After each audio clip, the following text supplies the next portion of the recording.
Hello chess fans, this is Chess to Impress with another impressive position from the history of the game. This is Boris Spassky versus Bobby Fischer, the third match game in Reykjavik in 1972, played on the 16th of July. The third match game, Spassky was leading 2-0, Spassky was the world champion, Fischer was the challenger, and Spassky had a great start, winning the first game and winning the second game by default. It's a long story about what happened, but I'll tell you that another time. Anyway, they sat down for the third game. Spassky was white, Fischer was black, and Fischer played the Benoni defense. And this is one of the most famous positions in the history of chess, because after Spassky played his queen from d1 to c2, Fischer played knight f6 to h5.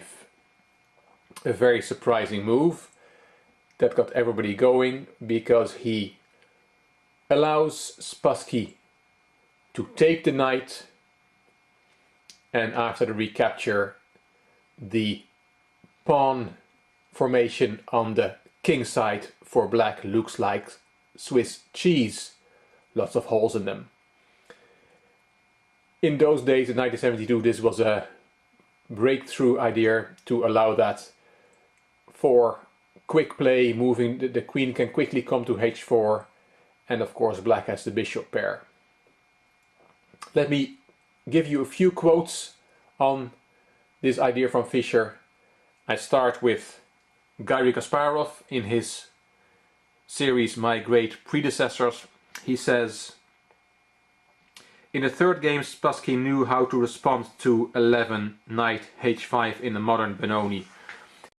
But he made a different move. To his trainers, he later explained that he had forgotten the analysis. Another error led him into difficulties. Spassky defended tenaciously, but with his 40th move, the last before the time control, he missed a draw. And let me quote from the diary of a match from Grandmaster Donner, Dutch Grandmaster. He wrote in a newspaper the day after this game was played, a very exciting idea. Black makes way for his queen to h4. Also, he brings the move f7, f5 into the position. And from now on, knight c4 can be met by knight e5. Of course, everything depends on if the weakness of the pawn formation after bishop takes h5 is sufficient against having the pair of bishops. So this was a quote in a newspaper the day after the game was played in 1972. Another quote from Jan Timman in his book about the match. He says about knight h5, this is not, I think, the best moment to execute this plan, as the rook is not ideally situated on e8. The move seems more speculative than well thought out. And about Spassky's reply to take the knight, he says, Spassky pondered for 25 minutes over this move. He undoubtedly considered the alternative 12 g2 g3, when black's best bet is to react aggressively with 12 f7 f5, after which the game can take on a forced character. And the last quote I want to give you is in the magazine New in Chess, where Arthur van de Autowetering, international master, gives this game as an example in his article. He says, 2-0 down in your coveted World Championship match, so what the heck?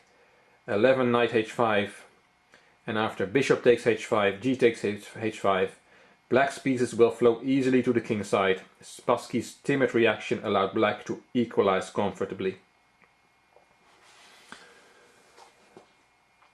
So one of the most famous positions from the history of the game, as I said. Let me show you the end, because Fischer scored his first win in the match and also his first win over Spassky in the whole of his career. This is the position when the game got adjourned. Spassky played queen d2 to d4. and then it was Fischer to seal his move, and they were going to continue the next day.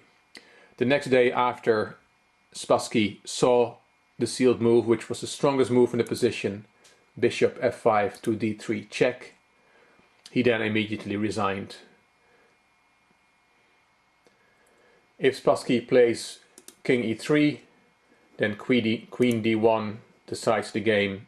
There are mating threats, and also the bishop on c1 is hanging.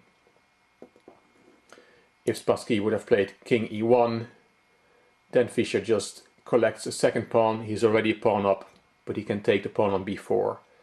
And then with his connected pass pawns on b5 and c4, he will win easily.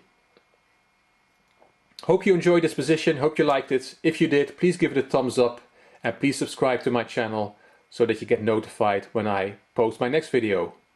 This is Chess to Impress. Thank you for watching.